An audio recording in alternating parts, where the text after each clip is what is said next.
Malaysia के जिस विमान हादसे ने पूरी दुनिया को हिलाकर रख दिया, हम आपको उस हादसे के चश्मदीदों से मिलवाने जा रहे हैं। इस हादसे को अपनी आंखों से देखने वालों से सुनिए कि ये दुर्घटना कितनी भयानक थी।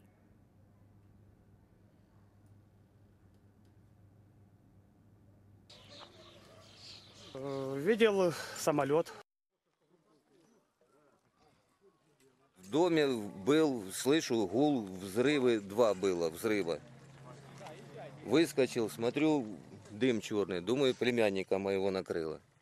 Выбежал, а оно тут такое черное, все, горит все.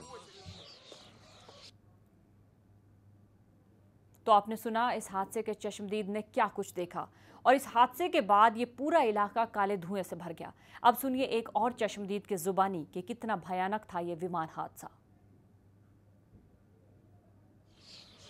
Видел самолет, падал. А за минусом упал еще один самолет. Вспышка была. Не знал, самолет-то не самолет, но была вспышка еще. Взрыв. Все, больше ничего не видел. Падал у меня над огородом. Потом его резко развернуло и пошел он сюда.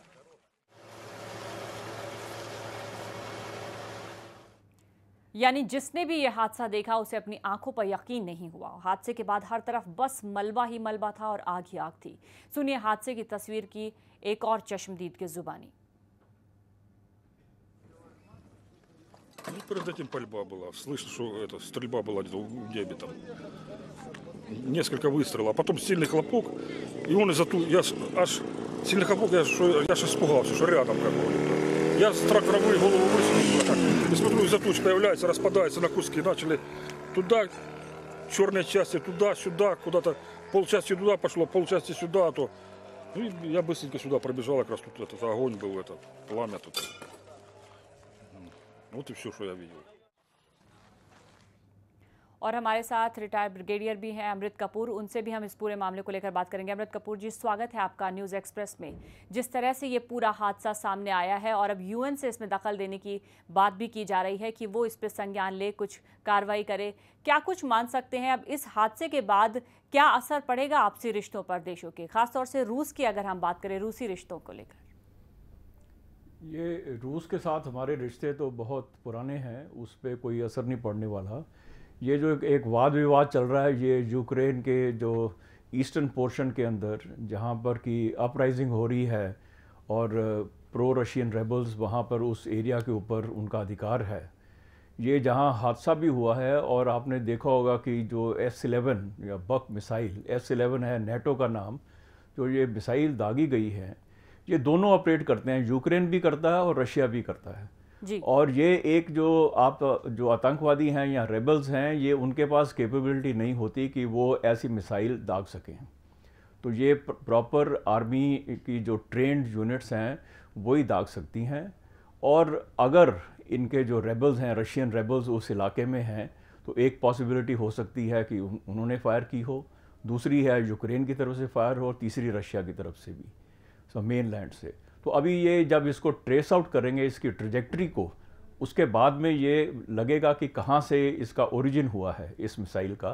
क्योंकि जब ये एम्स्टर्डम से कोलालमपुर को फ्लाइट आ रही थी, तो उसकी जब मिसाइल फायर की गई इसको रिकॉर्ड किया गया, और उसने जब कांटेक्ट इस प्लेन ने खो दिया, उसके बाद में उसका नहीं पता चला। तो आपने जो मेन चीज़ उठाई थी कि हमारे रिश्तों के ऊपर क्या असर पड़ेगा जी। हमारे रिश्तों के ऊपर कोई इसमें इस किस्म के कन्फ्लिक्ट जोन्स हैं तो उसका कोई फ़र्क नहीं पड़ने वाला, अनलेस हम उस चीज़ को अपोज करें। अभी तक तो हमको मालूम नहीं है कि ये किसने किया है। ये थोड़ी सी और एक बार इन्वेस्टिगेशन होगी, पिक्चर क्लियर हो जाएगी, उसके बाद में आप कोई भी इस किस्म का व्यू ले सकते हैं। तो तब तक तो ये कहना कि किसने किया है, क्योंकि कन्फ्लिक्ट जोन है, उसके अंदर कई पॉसिबिलिटीज़ हैं, तो उसको हम बिना किसी सोच समझ के ऐसी कोई भी कार्रवाई नहीं कर सकते हैं। बिल्कुल, अभी तक किसी ने जिम्मेदारी नहीं ली है इस पूरे हमले की। जो तस्वीरें हम थोड़ी देर पहले आपको दिखा रहे थे, बस चारों तरफ मलबे का ढेर है और जहां तक देखा जाए सिर्फ आग ही आग लोगों ने देखी, जिन चश्मदीदों का भी बयान सामने आया। इसके अलावा अमृत जी ये बताइए कि यूएन से दखल की बात की गई है, लेकिन साथ ही साथ अमेरिका की तरफ से भी निंदा की गई है, ब्रिटेन से सहयोग की भी बात की गई है। तो आपको लगता है कि यूएन के दखल के अलावा अमेरिका इसमें एक बड़ी भूमिका निभा सकता है? ये अमेरिका पहले भी निभा रहा है। आपको पता होना चाहिए कि यूक्रेन के अंदर जो ये कन्फ्लिक्ट जोन है ईस्टर्न पार्ट के अंदर, वो क्रीमिया के जब इन्होंने नेक्स्ट किया था रशिया, उसके बाद में स्टार्ट हो रखा है। इस एरिया के अंदर भी इनको जो रशियन रेबल्स हैं जो कि प्रो रशियन है ईस्टर्न एरिया में, उनको रशिया सपोर्ट कर रहा है और यूक्रेन को यूएस। अमृत जी, मैं आपको रोकना चाहूंगी, आपके पास अभी हम वापस लौटेंगे। इस बीच हम अपने दर्शकों को वो ऑडियो सुनवाते हैं जिसमें यूक्रेन ने यह दावा किया है कि इस हादसे के लिए रूसी विद्रोही जिम्मेदार है, और ये ऑडियो हादसे के बाद का है। सर, एक प्लेन गिरा दिया गया है। पायलट्स कहाँ हैं? हमारा आदमी वहाँ गया था और फोटो ले लिए हैं। कितने मिनट पहले? 30 मिनट पहले। कजाक के चेरखिनोवा में विमान गिरा दिया है। प्लेन हवा में ही खत्म हो गया था। पहला शव मिल गया है, वो एक सिविलियन का है। खबर क्या है? मेरा मतलब ये हर हाल में एक सिविलियन एयरक्राफ्ट ही है। क्या बहुत लोग थे? अभी तक इसका पता नहीं चल पाया है। मैं अभी वहाँ पहुँच नहीं पाया हूँ। मैंने सिर्फ शव देखे हैं। वहाँ कुर्सियों और शवों का मलबा पड़ा है। क्या उसमें हथियार भी हैं? नई सिविलियन चीज़ें हैं, दवाइयाँ हैं, तौलिए और टॉयलेट पेपर हैं। कोई दस्तावेज भी मिला है? एक इंडोनेशियन छात्र के कुछ कागज मिले हैं। एयरलाइंस के विमान MS-17 को मिसाइल से मार गिराया गया। यूक्रेन में शॉकस्टार्स के पास मिसाइल को मार गिराया गया और इस दुर्घटना में विमान में सवार 298 यात्रियों के मारे जाने की खबर है। यूक्रेन के पीएम ने इस घटना की जांच के आदेश दे दिए हैं। जमीन पर बिखरे हुए ये विमान के टुकड़े मलेशियन एयरलाइंस बोइंग 777 MS-17 के हैं, जिसे रूस के एयर स्पेस में घुसने से पहले मार गिराया गया। इस हमले में विमान में सवार सभी लोगों के मारे जाने की खबर है। विमान एम्स्टर्डम से कुआलालंपुर जा रहा था। विमान के इन बिखरे टुकड़ों को देखकर आप अंदाजा लगा सकते हैं कि इसमें बैठे सभी यात्रियों की कितनी दर्दनाक मौत हुई होगी। यूक्रेनी क्षेत्र में मिसाइल से विमान को गिराए जाने के बाद स्थानीय लोगों में अफरा तफरी फैल गई। मलबे का धुआं काफी दूर तक दिखाई दे रहा था। अपने आप में एक बहुत ही गंभीर हादसा है, दर्दनाक हादसा है। लड़ाई के दौरान कोई भी एयरलाइन अपनी एयरलाइनर को ऐसे एरिया में भेजता है तो जोखिम का काम है। लड़ाई में सिविल एयरक्राफ्ट जाते हैं खास रीजन से, तो उनको क्लियरेंस मिलती है। दोनों साइड, जो लड़ाई की साइड है, क्लियरेंस देती है उनको हाइट, डायरेक्शन, फ्रीक्वेंसी सारी बताई जाती है। सारे गनर्स को बताई जाती है, कौन सी, और सारी मिसाइल ऑपरेटर्स को बताई जाती है कि भैया हमने एक जहाज को क्लियरेंस दी है। यूक्रेन का दावा है कि इस विमान पर रूसी समर्थक विद्रोहियों ने जमीन से हवा में मार करने वाली मिसाइल से हमला किया, जबकि रूसी समर्थक विद्रोहियों ने इस आरोप से इनकार करते हुए यूक्रेन की सेना को जिम्मेदार ठहराया है। यूक्रेन ने फायर किया है क्या? रेबल के फायर किया है? रेबल के सपोर्टर्स ने फायर किया है? देखिए, रेबल्स के पास में इस हाइट तक मार करने वाली मिसाइल मेरे ख्याल से नहीं है। अगर उन्होंने ले ली होगी तो दूसरी बात है, या कोई बाहर वाली पार्टी उनको सपोर्ट कर रहा है, दूसरी बात है। तो ये अपने आप में भी पता चलेगा। पर अगर फ्लाइट डाटा रिकॉर्डर मिल जाता है या कॉकपिट वॉइस रिकॉर्डर मिल जाता है, तब पता चल सकता है कि क्या हुआ। मलेशिया के पीएम ने विमान के मिसाइल से मार गिराए जाने पर दुख जताया और कहा कि उन्होंने इसकी तत्कालिक जांच के आदेश दिए हैं। वहीं इस मसले पर रूस के राष्ट्रपति व्लादिमीर पुतिन ने अमेरिकी राष्ट्रपति बराक ओबामा से फोन पर बात की। MS-17 पर हुए हमले के मामले में उन्होंने इसकी जानकारी ली। इस घटना के बाद भारतीय विमानन कंपनी एयर इंडिया ने फैसला किया कि यूक्रेन से होकर भारतीय विमान नहीं जाएगा। भारत के साथ साथ फ्रांस, जर्मनी, तुर्की ने भी अपने विमान यूक्रेन के एयर स्पेस में न ले जाने के लिए निर्देश जारी कर दिए हैं। न्यूज एक्सप्रेस के लिए ब्यूरो रिपोर्ट। और सिविल एसोसिएशन अशोक गजपति राजू ने कहा है कि हमने अपनी एयरलाइंस को यूक्रेन से उड़ान भरने से इनकार कर दिया है और इस प्लेन में कोई भारतीय नहीं था। देखिए, अब ये वहाँ का एक कॉन्फ्लिक्ट जोन चल रहा है। वहाँ दुनिया में बहुत जगह कॉन्फ्लिक्ट जोन्स रहते हैं, मगर ऐसी टेक्नोलॉजी जो है इस्तेमाल हुई है, ये जनरल का आर्म फोर्सेस के पास होता है। So whatever it is, we have to be safe with our citizens. Our citizens are our concern. First things first. So I think India has alerted its own airlines, Jet or Air India, and they are avoiding Ukraine as of now. सो और हमारा information भी ऐसा है कि no Indian citizen is involve, so that is there.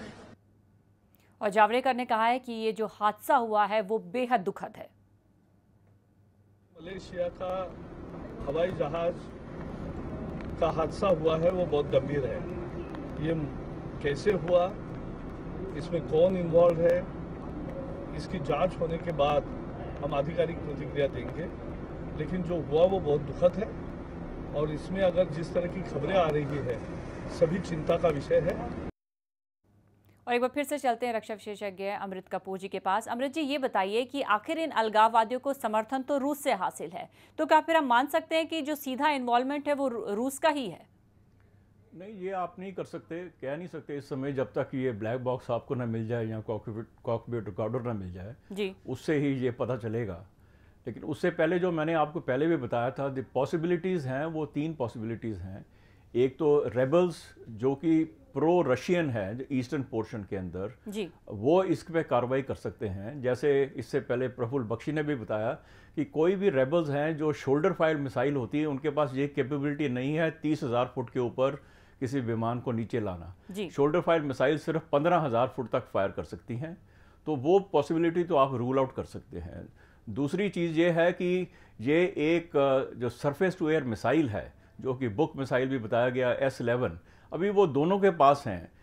जो Ukraine forces हैं ये Russian made missile है जी, और ये दोनों के पास हैं, यूक्रेन के पास भी में है, रशिया के पास में भी है, ये दोनों के पास में है।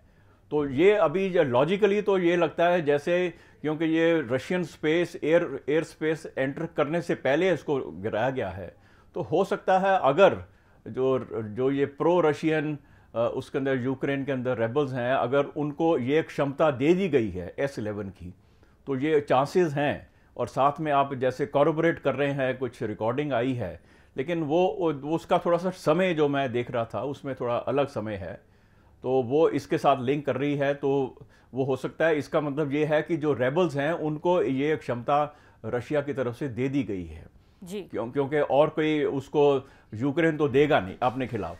बिल्कुल। तो ये पॉसिबिलिटी है कि ये जो भी एक्शन हुआ है आइदर रशिया और जो प्रो रशियन रेबल्स हैं ये उन्हीं की साइड से होना चाहिए। लेकिन मैं आपको एक और चीज़ बताना चाहूँगा कि 2001 के अंदर एक ब्लैक सी के अंदर एक रशियन प्लेन को गिराया गया था, वो भी यूक्रेन ने गिराया था उस समय भी, और उस समय भी ये एक्सीडेंट था। अभी भी ये कोई ऐसी बात नहीं है, ये इस समय ये कहना ठीक नहीं होगा कि ये बाय डिज़ाइन है कि बाय फॉल्ट है, बाय डिफ़ॉल्ट है। हो सकता है एक्सीडेंट भी हो सकता है, क्योंकि जब इन्होंने इनके जो रडार्स हैं उन्होंने एक्वायर किया था, उस समय कोई इनकी आपस में फ्रेंड और फो जो हवाई जहाज़ का पायलट होता है उनको जो इंस्ट्रक्शन दी जाती हैं उसके मुताबिक अगर कोई रिएक्शन नहीं करता है, कोई रिस्पॉन्ड नहीं करता है, तो उसके मुताबिक भी उसके बाद में इस किस्म की कार्रवाई हो सकती है।